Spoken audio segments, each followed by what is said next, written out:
Welcome back to another indoor review, and today we've got... I wonder what we have. Yeah, I wonder, I don't know if you can... I am a big guy, but I mean, I'm pretty sure you can see or have hints of what's behind me, or have just read the title.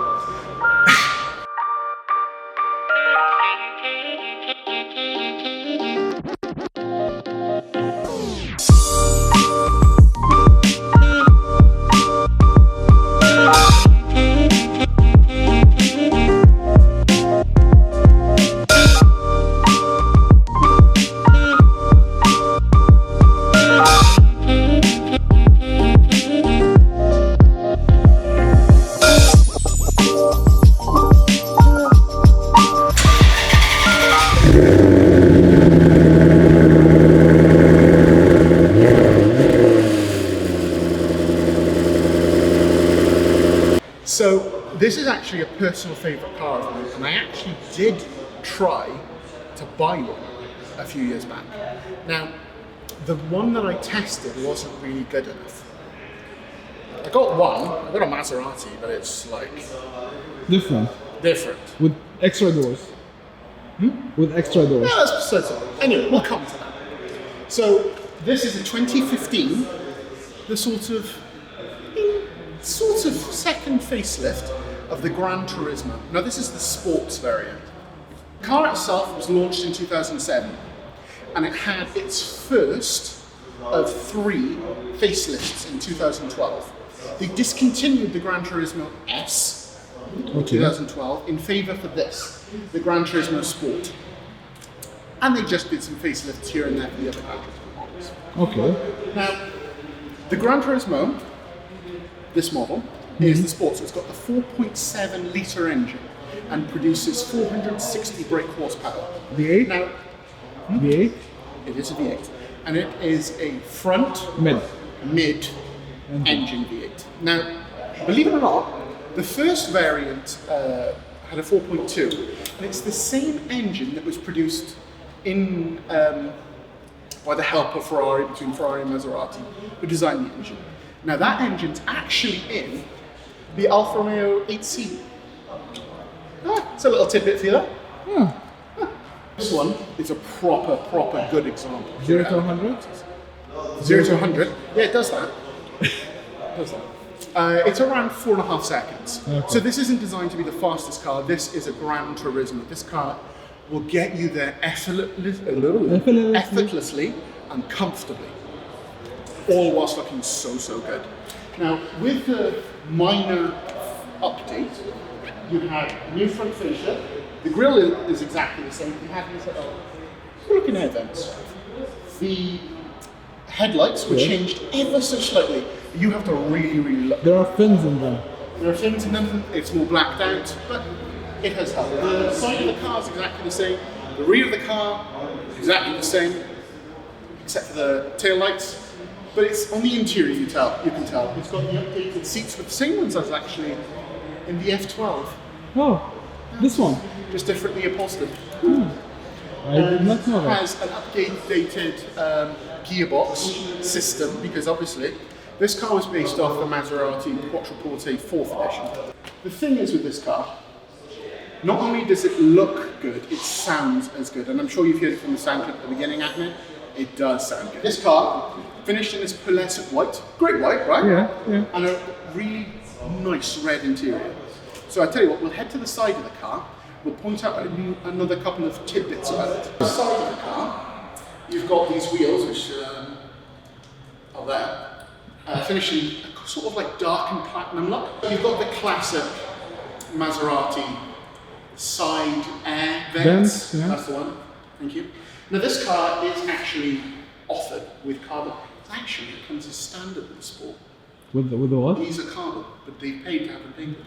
Oh, wow. Yeah, right? I didn't know that. Maserati logo. The Maserati logo, which, do you know what it's for? Pitchfork? Do you know where it comes from? The devil? No, it's a trident. Oh yeah, Poseidon. It's Poseidon's trident, which is actually like the emblem of the city of where this car's from. It's a penetrating design. The reason I'm saying it's long. Yeah. Okay? and the engine is far back, so the distribution of weight is quite good. Now, don't get me wrong, this is a heavy car. It's a Grand Tourer. It's not all about 0 to 100. If you wanted the 0 to 100 time, you get get the the MC Ferrari. Stradale. The thing is, and I can't state this enough, this is good. proportioned well. Yeah. The fact that you sit far back, you don't sit like an AMG GT, but you sit far back enough that you've got perfect vision around the car. All the windows, it's easy to move, it's easy to drive, and it's a pleasure to drive. A good variant of these, a good, version. It's not a slow car. It's also not a super fast car. So when you do get these, you have to remember that you're not buying a 458. You're buying a GT. You're buying something that will go with speed comfortably. The thing it does well is it looks good doing it. It does look good. And it sounds great also. It sounds absolutely amazing. So the back of the car is really, in one sense, one of the real business sides, because you get the noise from it. It does look good, and in all reality, this is where most people are going to see the car, from the back, because it's going to be riding along at perfect speeds. Now, the back is great. It's got this lovely little lip. It's all sorts of subtle, but very beautiful at the same time. Now, I locked the car.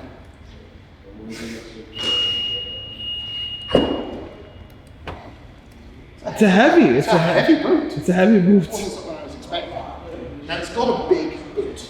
Don't get me wrong, there are other boots. It's not a big boot. It's a small boot. It's deceptively large. It's a very small boot, but the point is, you can get two large suitcases in this. I would guess, no. You get one large, very large one, or two medium-sized. Yeah. The point of this car is it's a Grand Tourer. You take the car, you get in, you go on the weekend, and you go somewhere fun. And you go to drive this thing and have a lot of fun with it. So once you come onto the interior of this car, you're really faced with a lot of red. Now I quite like that. A lot. But I am an Arab, and obviously my tastes are very outlandish. But going off what I said previously, these are the same seats found in the F12. The comfort ones anyway. Because it's got the same adjustments. Don't get me wrong, the electrical bits and bobs are shared between the cars. But the F12 ones got a slightly larger bum bit. The old thick boys, such as myself. The moving of the seats is different components. But overall, the design, it looks good. These seats are nice. It does look good. And they are very, very comfortable. And they need to be for a Grand Tourer. So, when you're sitting in this car, you're primarily looking at 2-3 things. Steering wheel, gauges, and the road. Like I said earlier, the visibility on this car is actually very good. You have got these A-pillars, B-pillars, and C-pillars. Don't get me wrong, C-pillars aren't the easiest thing to see out of, but when you're driving forwards, you've got plenty of visibility to see all around you. Steering wheel itself is nice, thick, chunky wheel. Paddle shifters are good. Yeah, paddle shifters are perfect. They remain stationary, so they don't move with you. And they are very, very big. And the click just sounds good. Now, don't get me wrong, they are plasticky. But you know what? These are the best plasticky shifters I've ever felt in my life. The click, the clunk, everything about them is great. Now, I love the steering wheel. Problem is, this is exactly the same one from the Quattroporte, again, which is an older car. The gauges themselves, exactly the same as the ones from the Quattroporte. When you're driving this car, you're not really listening to the damn radio. You're listening to how good this car sounds. Otherwise, it's a nice place to be. It's comfortable. It's, all the materials are really good. Yes, it's a bit plasticky, but it feels nice. And that's the thing with a Maserati, You're getting essentially a baby Ferrari.